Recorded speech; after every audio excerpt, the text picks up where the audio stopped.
we need more investment in Asia and more investment also in Europe. Therefore, it's not just a coincidence that the Asian Infrastructure Investment Bank comes now in parallel with the European Fund for Strategic Investment. And in the same way as European countries are engaged in the bank here, we look forward to cooperation and investment from Asian nations also in the European Fund for Strategic Investment.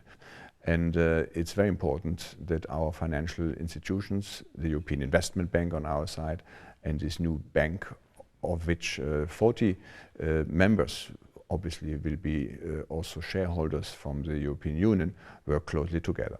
The AIIB is a great success. We were offered to sign up already last summer, so like a year ago, but things went very fast. And it's a resounding success. We were #1 amongst European countries to sign. We are convinced that any additional financing can help develop smaller or poorer Asian states. So the news that the capital will be $100 billion is good news. Well, obviously we thought there is an important future and there's an important room for the bank. Which is why we in Israel decided to become charter members of this institution. I think that obviously we're all waiting to see the full formulation of this plan. We would like to see possible opportunities also for Israeli companies to have a better position in Asia, to be more involved in projects through this new financial instrument. So again, I think we look forward to working very closely in the formation of the bank. Well, I am convinced it will. That's why Poland joined AIIB as the only country from Central and Eastern Europe. The Polish governments look at this project as a very potentially interesting, important project.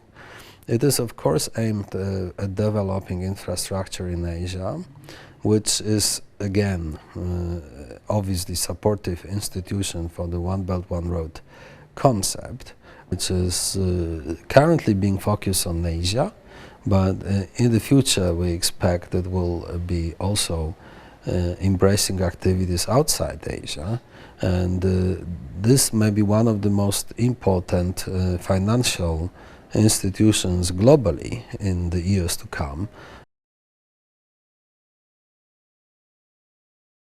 No, let me tell you, I think that in the present situation in the world and in all regions, infrastructure is a very, very important component.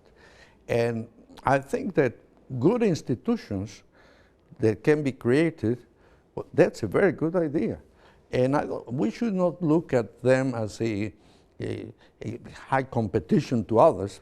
They are complementary. So I think it's a very good initiative. Well, AIIB, this initiative has surprised many ways. I think, including many Chinese, and many did not expect so many countries will join the AIIB, because well, the AIIB, as its name tells, it's Asia focused, but so many non-Asia countries, now have joined that. That means it's a wonderful project. Otherwise people will not join that, right? If you look around the world, when economy is good, whether you have democracy or not democracy, people will have a good life. When economics turns bad, well, democracy doesn't matter. Democracy will have a difficult time. If you look at the current Europe, Greek, they're all democracies, but their economies are in very bad shape. So the government, society, all have difficulties. That means, in an age of globalization, just really we're in the same boat, right? We're in the same boat. We know this is what China calls so-called a common destiny, right? So I would say for all countries, the development, economic development is still the hard to choose, right?